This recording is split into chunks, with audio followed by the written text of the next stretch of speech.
resolutions by the Western Region Elders on 31st December 2021 at Bukhungu Stadium, Kakamega.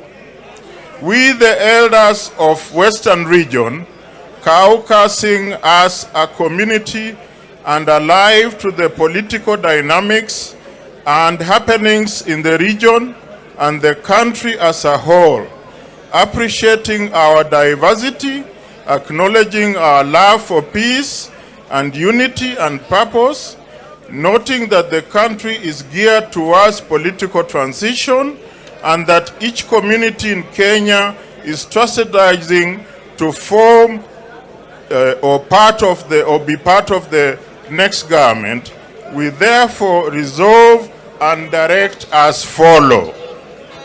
1.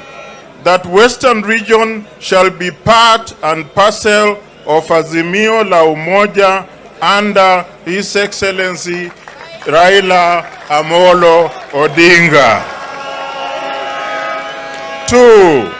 That we shall mobilize our community to support and vote for His Excellency Raila Amolo Odinga as the 5th President of the Republic of Kenya.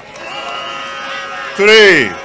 That we shall form the next government with His Excellency Raila Amolo Odinga.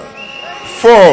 That the community shall only vote for candidates in all other positions who are allied to and all members of the Azimio la Umoja. 5.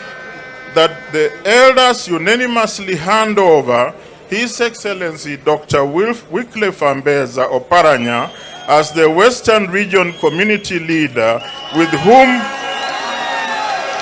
you will form government and negotiate with the stakes of community in your government.